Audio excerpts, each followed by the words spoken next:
요한복음 7장 37절로 39절까지 우리가 함께 읽겠습니다. 명절 끝날 곧 큰 날에 예수께서 서서 외쳐 가라사대 누구든지 목마르거든 내게로 와서 마시라.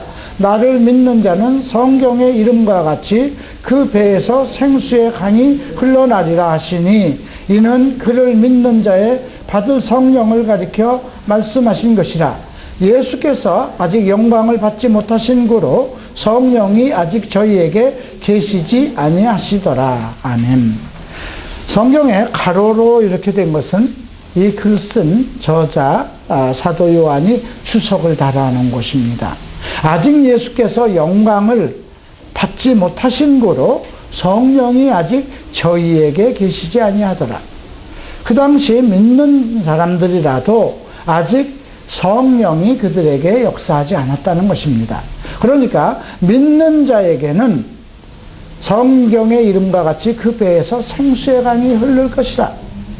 이것은 구약에서 언급되어 있는 모든 그 핵심적인 초점, 즉 예수 그리스도의 시대에 이어서 우리에게 올 성령의 시대를 이미 예수님께서 예언하신 것입니다. 에스겔서를 보면 우리가 이제 나중에 이 말씀 생수의 강 이런 것들을 여러분들이 이해하실 수가 있습니다. 그런데 왜 이 말씀을 미리 하셨을까? 예수님께서는 항상 미래지향적인 어떠한 권고의 말씀을 하셨습니다. 앞에 일어날 일들을 하나하나 이렇게 그림처럼 보여주셨습니다.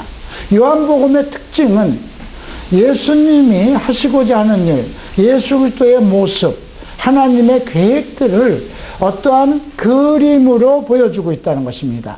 그림 언어인데요.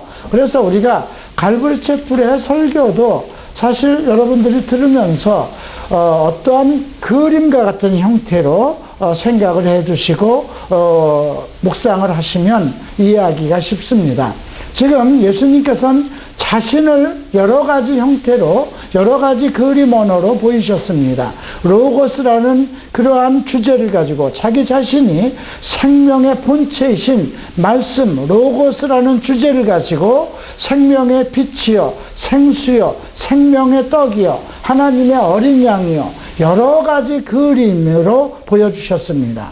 그런데 그 그림을 그런 그림 언어를 듣는 사람들은 무엇인가 그 그림을 예측할 수 있어야 알아듣는 것이거든요. 이스라엘 백성들은 이미 구약의 시대 조상들로부터 창세기부터 구약 말라기까지 하나님의 말씀을 받은 사람들입니다. 그래서 그 말씀을 그 회당에서 가리키도록 되어 있었습니다. 물론 그 시대는 율법의 시대이기 때문에 율법을 가리키기를 좋아했고 창세기부터 말라기까지 기록되어 있는 말씀을 백성들에게 일일이 가르치지 않았습니다.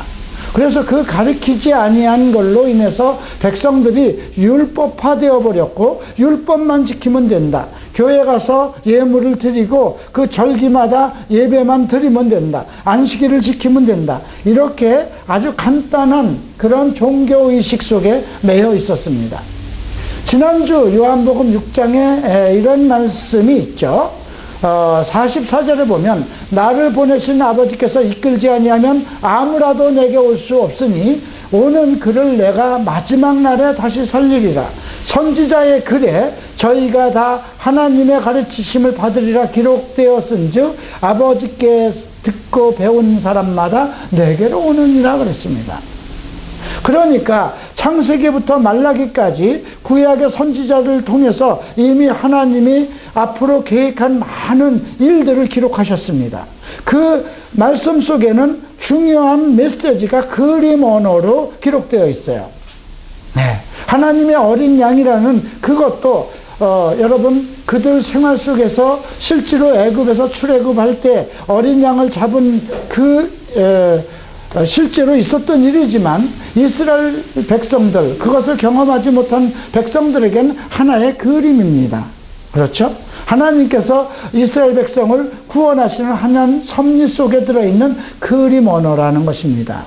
에스겔서에 보면 생수의 강, 하나님의 강을 보여주고 있습니다. 그런데 그것이 계시록 22장에는 또다시 하나님의 강을 우리에게 보여주고 있습니다. 앞에서 보여준 그림이나 뒤에서 보여준 그림이나 같은 그림입니다. 하나님의 강. 우리 교회를 성경은 하나님의 강으로 비유하고 있습니다.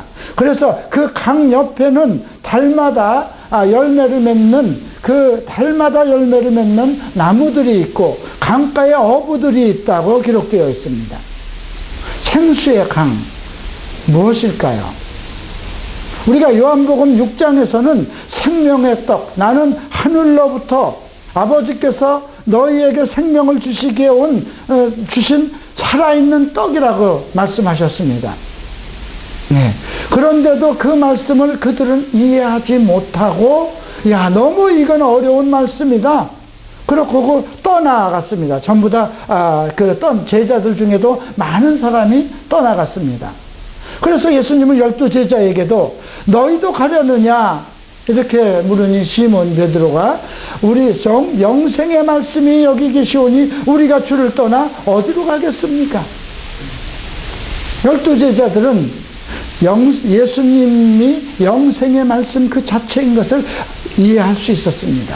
그런데 왜 어떤 제자들은 그 말씀을 이해하지 못하고 이거는 너무 어려운 말씀이다, 그러고 떠나갔을까요? 왜 이해하지 못했을까요? 우리 서울갈보리 채플이 한국에서 개척한 지 17년입니다. 대전에서는 영어 예배가 되고 있고 또 10년 전에 또 천안에도 들어와서 학교가 세워졌습니다. 많은 사람들이, 많은 목사들이 척 스미스 목사님의 강해 설교에 대해서 상당히 관심을 가지고 있습니다. 그리고 이미 한국에서는 척 스미스 목사님의 그 강해 책이 여러 권 번역이 됐습니다. 내가 일본에 있을 때 그 책을 구입해서 봤다고 한다면 이미 벌써 20년 전에 그 책들이 번역되어 있는 것입니다. 그리고 한국 목회자들이나 성도들도 이제는 이러한 강해 설교에 대한 동경을 합니다. 한국에도 여러 교회에서 성경을 강해로 가리키는 곳들이 있습니다. 그런데도 왜 한국 교회에서 갈보리 채플에 대해서 별로 어떤 함께 이렇게 쉽게 받아들일 수 없는, 왜 그러한 현상이 일어날까요? 예배의 모습이 달라서요? 그럴 수 있습니다. 불교를 믿던 사람이 교회를 나오게 되면 여러 가지가 맞지 않는 부분이 있습니다. 부모들에게 예를 갖춰서 조상을 숭배하던 사람들이 그거를 중단하고 교회를 나오면 그것이 쉽게 가슴에 닿지 않는 부분들이 많이 있습니다. 저희 가족들도 처음에 순복음을 다니던 사람들입니다. 그래서 제가 한국에 와서 갈보리 채플을 개척하면서 집에서 이 성경을 한 절 한 절 가르치기 시작했을 때 그 말씀에 대한 것은 좋아했지만 받아들이는 속도가 쉽지는 않았습니다. 이미 순복음교회에서 일방적인 어떤 주제를 가지고, 테마를 가지고 간단하게 제목 설교로 해서 그냥 그것을 아멘 하고 그들의 삶의 축복에 초점을 맞춰져 있었기 때문에, 이미 그 귀가 그렇게 맞춰져 있기 때문에 성경 전체를 한 절 한 절 풀어서 듣는다는 것이 쉽지 않았던 것입니다. 그런데 만약에 여러분들이 저희 교회를 통해서 이제 성경을 이렇게 순서대로 쭉 들어서 이제 마태복음 끝나고 마가복음 끝나고 누가를 끝나고 요한복음 끝나서 계시록까지 가다 보면 이제 한 절 한 절 풀어서 목사가 자기 마음대로 해석한 거는 들을 수 없게 됩니다. 왜 그럴까요? 여러분들이 한국에서 살다가 어쩌다가 햄버거를 주든가 피자를 주면 그 한순간에 그 맛이 색다르기 때문에 참 맛있다고 먹습니다. 그러나 미국에 가서 산다고 했을 때 김치와 밥과 우리가 먹는 된장찌개가 없이 매일 햄버거를 먹인다 그러면 그냥 금단현상이 일어나서 못 견디는 겁니다. 피가 안 통하는 겁니다. 저는 일본에서 7년을 살면서 처음에는 가니까 너무 화려하고 너무 음식도 맛고 다 좋은 것 같아요. 한 1년 반 지나고 지나면서부터 정말 싫어요. 예. 일본 사람들 말하는 것도 싫고, 얘기하는 스타일도 싫고, 다 싫어요. 음식도 싫고. 그냥 한국 가고 싶은 생각밖에 없는 거예요.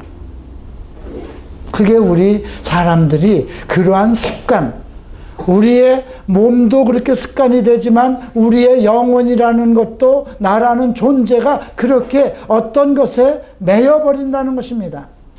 근데 원래 이들은 창세기부터 하나님의 말씀을 선지자를 통해서 기록해서 그 말씀을 이스라엘 백성에게 주신 겁니다. 그런데 이들이 언젠가부터 그 말씀 중심으로 가르치지 않고 율법이라는 테두리 안에서 그 율법만을 지키고 그날의 복을 받기 위해서 안식일마다 또는 절기마다가 예배를 드리는 것에다 하나님께 복을 주시옵소서 하는 예배를 드리는 것에 초점을 맞췄던 것입니다. 그래서 예수님이 여러 가지의 그림 언어로 나는 생명의 떡이다, 생수다, 나는 로고스다, 빛이다, 어린 양이다, 여러 가지 모양으로 보여줘도 이해가 안 되는 것입니다. 자, 그렇게 계속하고 있었을 때 이 말씀을 하신 것입니다. 자, 이 말씀이 시작한 때가 언젠가 보십시다. 7장 1절에는 초막절이라고 되어 있습니다. 유대인에게는 3개의 명절이 있습니다. 먼저 유월절이죠. 예. 두 번째 유월절은 우리 달력으로 3, 4월에 있습니다. 니사르월이라고 해서 유대인들에게는 정월입니다. 그래서 어린 양 유월절을 그 달을 기준으로 해서 그들은 1년이 시작이 됩니다. 그리고 시완이라는 달이 있는데 그것은 오순절이 있는 달입니다. 그리고 9월, 10월에 티실이라는 달이 있는데 그 날이 초막절이기도 하고 장막절이라고도 합니다. 자, 예수님은 언제 십자가에서 고난을 받으셨나요? 유월절입니다. 유월절 어린 양, 그분이 어린 양이기 때문에 이스라엘 백성들이 미리 알고 있는 그 유월절에 어린 양으로 십자가 위에서 희생당하셨습니다. 미리 하나님께서는 그런 의식과 이스라엘 백성들에게 그러한 의식과 그러한 그림을 이미 역사 속에서 실행하셨고 그러한 그림들을 그들은 이미지 속에서 가지고 있었습니다. 유월절하면 하나님의 어린 양, 우리를 속죄하기 위해서 하나님께서 어린 양을 잡게 하신 날이다. 그날에 우리가 애굽에서 모든 백성들이, 우리 백성들은 그 어린 양의 피 흘림으로 살아났다는 그 이상 그림을 기억하고 있습니다. 그러면 오순절은 언제일까요? 그날로부터 50일째 되는 날입니다. 그래서 오순절입니다. 우리가 오순절하면 이미 교회 시대에서 가장 중요한 시대로 우리가 알고 있기 때문에 사도행전 2장에서 언급되는 것입니다. 성령이 교회에 강림을 해서 예언과 방언이 나타났던 것입니다. 하나님의 능력이 각 성도들에게 나타났던 것입니다. 예수께서 십자가에 못 박혀서 죽으시고 사흘 만에 살아나셔서 40일 동안을 그 제자들과 함께 계셨습니다. 그리고 부활 승천하신 후에 오순절이 왔습니다. 그러니까 40일간 사셨으면은 열흘 후가 되겠지 않겠습니까? 그래서 오순절날 우리가 성령이 교회 위에 믿는 자들 속에 성령이 임했던 것입니다. 지금 예수님이 7장 37절과 39절까지의 말씀에서 그것을 얘기한 것입니다. 믿는 자에게는 생수가, 그 배에서 생수의 강이 흐를 것이다. 여러분, 이 말씀은 우리 믿는 자들도 잘 생각해야 돼요. 여러분, 생수의 강이 흐른다는 것에 대해서 이건 무엇일까요? 물론 장로교에서도 엄청나게 성경을 창세기부터 계시록까지 잘 가르치는 곳도 있습니다. 네, 어떤 교회에서는 지금 시대에는 성령의 어떤 특별한 은사가 역사하는 시대가 아니다. 그래서 방언이나 이런 것이 있을 수 없다. 예언도 다 끝났다. 예언은 성경 창세기부터 계시록까지 있는 걸로 끝난 것이며 그 예언의 성취만 남아있을 것이다. 우리를 통해서 더 이상 방언도 있을 수 없고 예언도 있을 수 없다. 그래서 많은 오순절 교회에서 행하는 예언들은 전부 다 거짓말이고 무당들이나 하는 것과 마찬가지다. 이렇게 이단시하는 것도 있습니다. 네. 과연 그럴까요? 생수의 강은 하나님의 계획하신 이 교회를 통해서 하시고자 하는 그 교회를 통해서 성도들을 통해서 하나님의 나라가 이루어질 때까지 이루기 위한 이 땅에서의 하나님의 계획이 성취되어 나가기 위해서 부으신 하나님의 능력이고 하나님의 실체가 나타나는 것입니다. 그래서 나를 믿는 자는 이제 하나님께서 성령을 부어주셔서 그 성령에 의해서 그 배에서 생수의 강이 흘러난다는 건 무엇입니까? 우리는 모든 음식을 먹으면 배로 들어갑니다. 그러면 이 배에서 모든 음식물이 영양분으로 해서 피가 되고 살이 되고 그게 원동력이 돼서 활동을 하게 됩니다. 그러니까 여러분 생수의 강이 먼저이겠습니까? 아니면 생명의 떡이 먼저이겠습니까? 먹는 것이 없이 우리가 피가 되고 않지 않습니까? 그러니까 6장에서 나는 하늘에서 너희를 위해서 내려진 생명의 떡이라고 말씀하신 것입니다. 그래서 우리가 하나님의 말씀 로고스 태초로부터 우리에게 주신 그 생명의 떡을 먹어야만 되는 것입니다. 그러면 영원히 사는 것입니다. 그 다음에 그러면 그것이 잘 영양소로 피가 되고 살이 돼서 우리의 삶의 원동력이 되는 것입니다. 그러니까 믿는 자에게 받을 성령이라고 말씀하신 것입니다. 그러니까 믿는 자라는 건 무엇을 믿는 것입니까? 하나님의 말씀을 믿는 것입니다. 예수 그리스도의 실체, 본체가 말씀이고 로고스이기 때문입니다. 그런데 어떤 문제가 일어났습니까? 이스라엘 백성들 속에서 예수를 거부하는 일이 일어났습니다. 예수를 받아들이지 않는 거예요. 그냥 막 금단 현상이 일어나는 거예요. 어떤 사람은 예수라면 그 사람은 참 좋은 사람이다 이렇게 얘기를 하죠.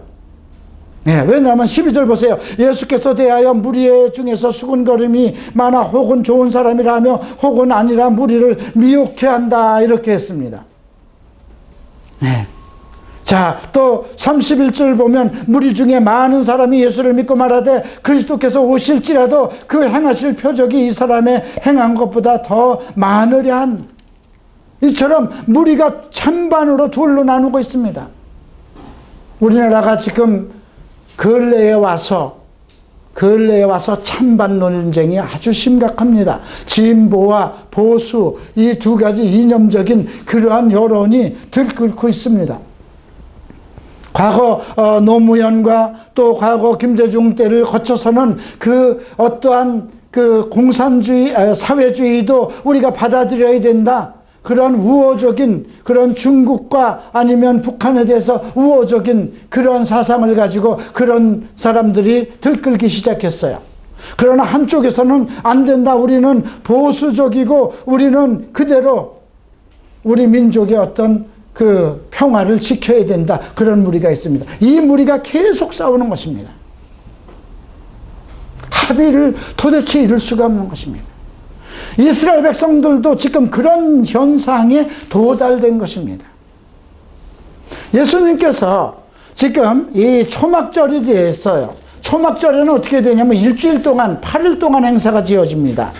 그래서 8일 동안 행사가 이어지는데 그것은 무엇을 기념하는 것이냐면 이스라엘 백성들이 40년간 광야에서 생활을 했을 때 하늘에 구름과 밤에 불길을 내리셔서 이스라엘 백성을 지키셨던 그 은혜를 기억하기 위해서 그 백성들이 전부 다 길가로 밭으로 들로 나가서 초막으로 나무로 초막집을 짓습니다.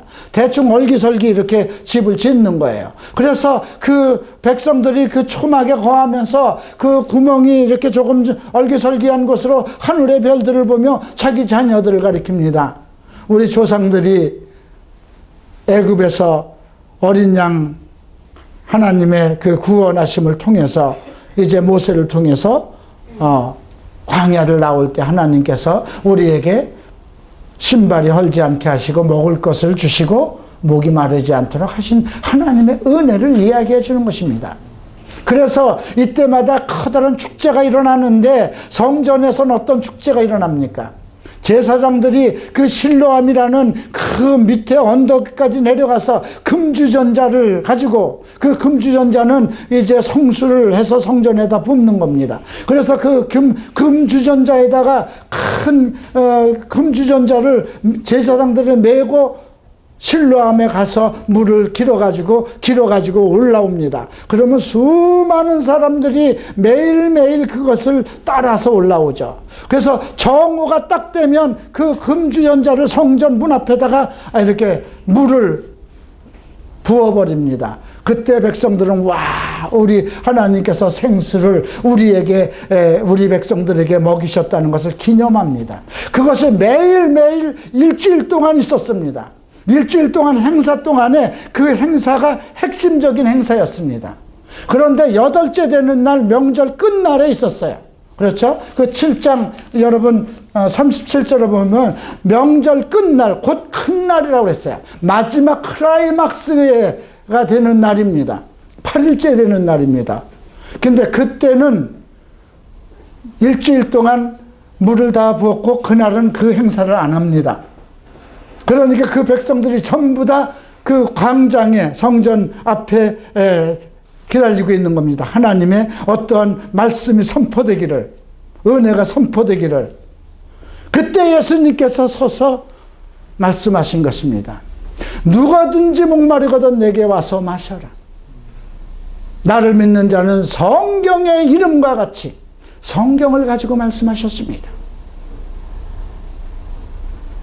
그런데 왜 예수님은 지금 그 7장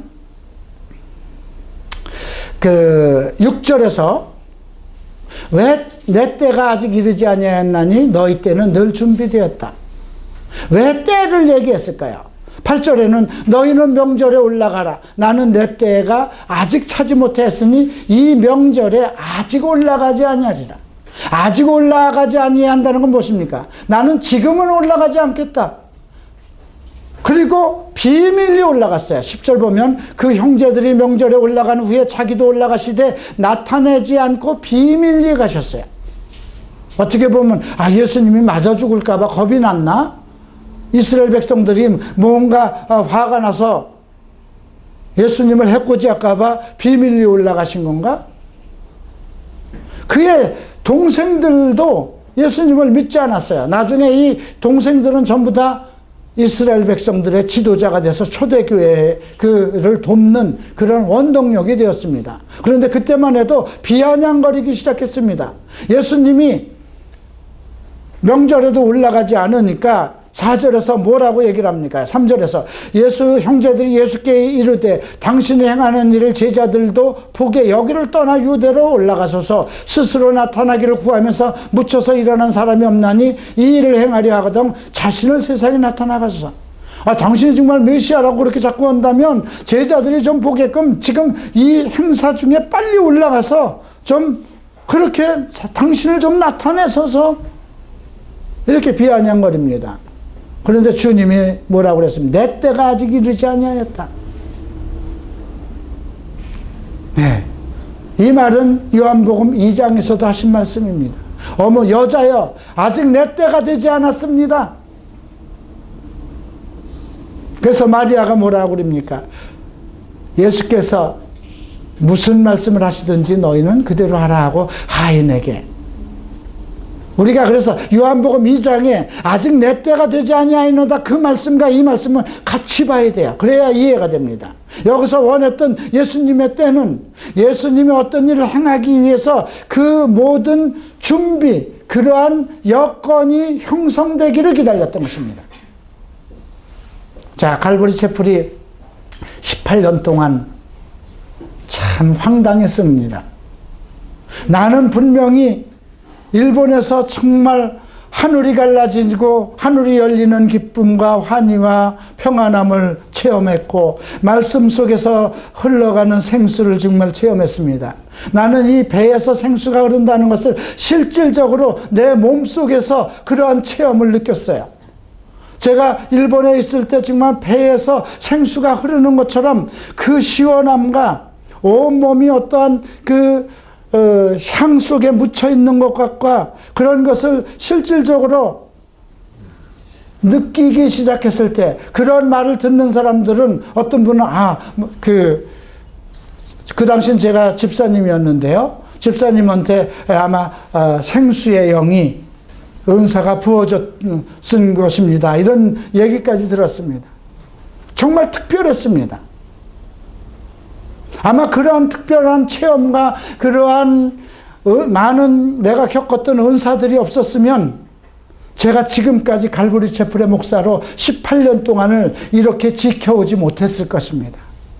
내가 받은 은사와 그 절실한 여러 가지 능력의 체험과 그것이 혼자서 일어난 것이 아니고 그 순복음 교회 안에서 일어났을 때 그러한 모든 상황들, 그런 증거들이 있었고, 그런 걸 통해서 하나님의 나라에 대한 굳건한 비전과 확신과 나를 갈보리 채플로 인도하신 그 과정을 제가 알고 있었기 때문에 저는 지금까지 참을 수 있었습니다.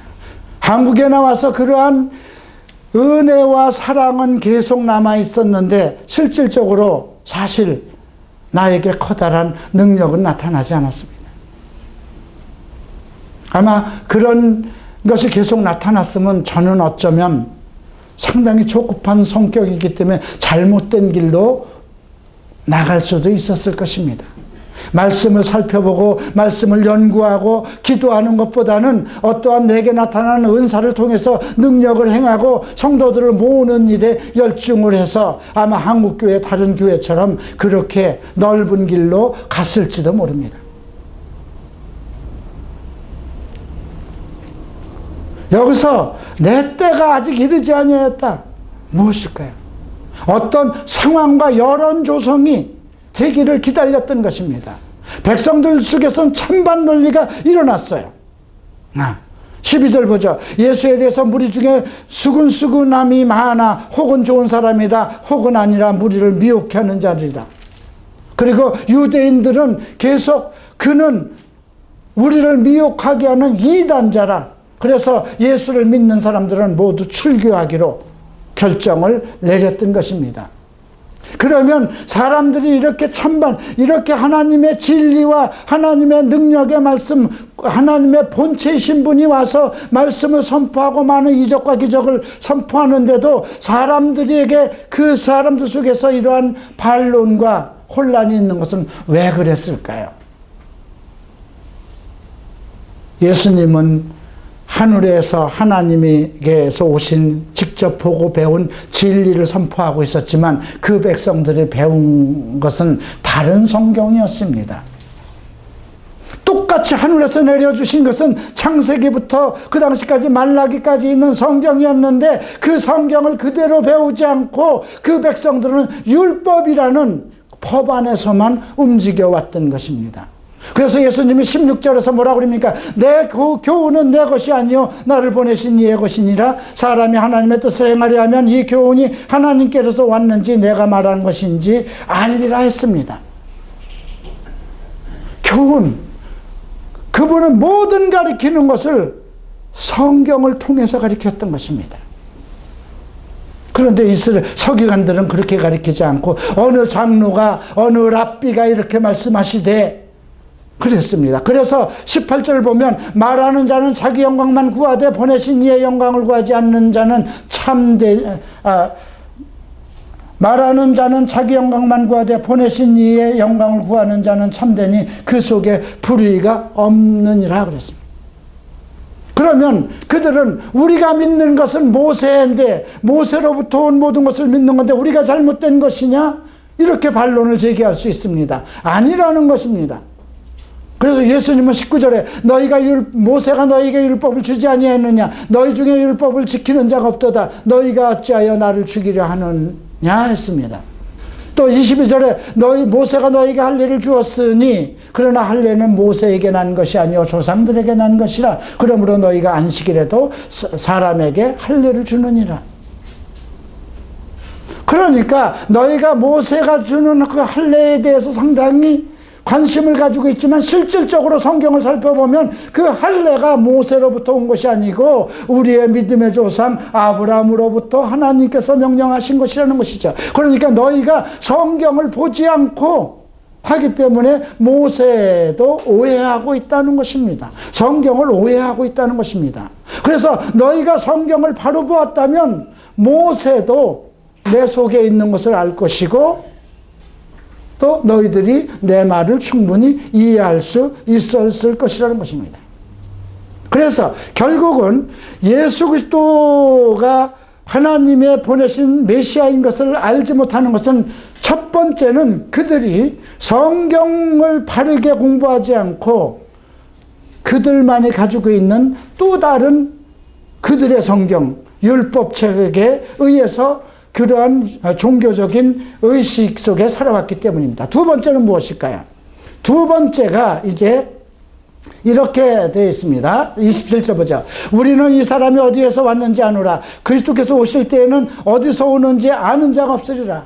분명히 그리스도 메시아가 올 때는 어디에서 오는 것인지 알지 못하는데 이 사람은 지금 나사렛 예수 아니냐 이거예요. 마리아에게 나고 요셉의 아들 아니냐. 그들의 형제들도 있는데 어떻게 사람으로 난 자가, 그리고 마리아라는 사람은 여러 가지 루머가 있지 않느냐, 이런 얘기를 하는 것입니다.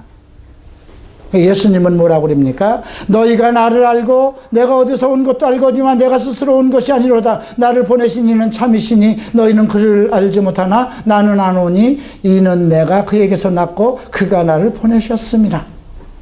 이렇게 선언합니다. 자, 오늘날 우리가 갈보리 채플이 조금씩 이해가 되기 시작합니다. 한국에서. 그동안 많은 사람들도 상담을 하고, 물론 지금은 갈보리 채플 하면 이요나 목사 과거에 그 사람이 참 혼란과 어려운 일이 많았던 사람, 그 사람은 동성애자들을 상담하고 그런 사람들을 위해서 기도하는 사람, 뭐 그렇게 부분적으로 이해를 합니다. 그런데 조금씩 갈보리 채플에 대해서 이해를 하기 시작합니다. 그 이해의 경로가 어디에서 있었을까요? 많은 사람들을 통해서 한 사람 한 사람씩. 그래서 어떤 사람은 갈보리 채플은 질서도 없고 말이야, 거기는 건방지기 짝이 없고 예배도 말이야 도대체가 무슨 이상한 교회야. 예배에 질서도 없고 균형도 없고 목사라는 사람이 무슨 학위도 없고, 그렇게 반대하는 사람도 있을 수 있어요. 그러나 어떤 사람은 사실 갈보리 채플의 설교를 들어봤느냐, 이요나 목사의 설교를 들어봤느냐, 이런 얘기를 하죠. 그 내용이 지금 37절, 45절부터 52절 사이에 나옵니다. 니고데모가 나왔습니다. 그래서 그 대제사장들 바리새인들이 이제 막 쟁론이 일어납니다. 43절에 보면 무리 중에 쟁론이 일어납니다. 그리고 예수를 잡고자 하지만 군중 중에 예수를 따르는 사람들도 있기 때문에 그에게 손을 댈 수가 없습니다. 그래서 바리새인들과 대제사장들이 그 자기 관원들에게 왜 못 잡아왔느냐 그랬더니 지금까지 그분처럼 얘기하는 건 우리가 못 들어봤습니다. 그랬더니 너도 미혹돼, 너희도 그러면 예수에게 미혹된 것이냐 이렇게 얘기하니까 그때 니고데모가 나타나서 우리의 율법은 사람의 말을 듣고 그 행한 것을 알기 전에 판결하느냐. 그리고 예수를 욕설합니다. 왜? 그는 예수를 만나서 예수의 실체를 이해하기 시작했거든요. 그랬더니 너도 갈릴리 사람이냐 이렇게 합니다. 저는 이 요한복음을 보면서, 성경을 보면서 이 성경에 있는 내용이 지금 우리에게도 실제로 일어나고 있다는 것입니다. 그래서 우리는 지금 어디에다 초점을 맞춰야 되는 겁니까? 생수의 강에다 초점을 맞춰야 됩니다. 우리 믿는 자들 여러분들이 성령의 충만함을 받고 믿는 자에게 주시는 생수의 강이 여러분들 뱃속에서 넘쳐 흘러서 이제 여러분들의 입을 통해서 하나님의 진리와 말씀이 선포되고 여러분들을 통해서 능력이 나타나야 됩니다. 저는 분명히 이 땅에서도 갈보리 채플의 부흥이 일어날 것을 확신하고 있습니다. 이미 너희들 세상에서는 추수할 날이 아직도 넉 달이 남았다고 하지 않았느냐. 그러나 보아라, 밭이 희어얻게 되었다. 벌써 일하는 자가 삭슬 받고 추수를 하는도다. 내가 너희들이 심지 않은 것을 거두러 보냈느니 그것은 심은 자와 거두는 자가 함께 기쁨을 나누기 위함이다. 지금까지 1세기 동안 한국 땅에는 수많은 사람을 통해서 복음을 전해왔습니다. 옳게 전했든 나쁘게 전했든 어쨌든 이단이 전했든 어쨌든 누가 전했든 예수 그리스도라는 이름이 복음으로 해서 한국 땅에 퍼져 있습니다. 그런데 이 알곡을 거두는 건 누가 할 수 있을까요? 마태복음 13장에는 주님께서, 하나님께서 그의 천사들을 보내서 마지막 때에 먼저 가라지는 걷어서 불에 던지고 알곡을 거두어서 창고에 던진다 했습니다. 우리는 그날에 그 일을 감당할 수 있는 그런 일들을 준비해야 됩니다. 성령의 능력이 여러분들 삶 속에 여러분들 배에서 생수처럼 흘러 넘치기를 주의 이름으로 축원합니다.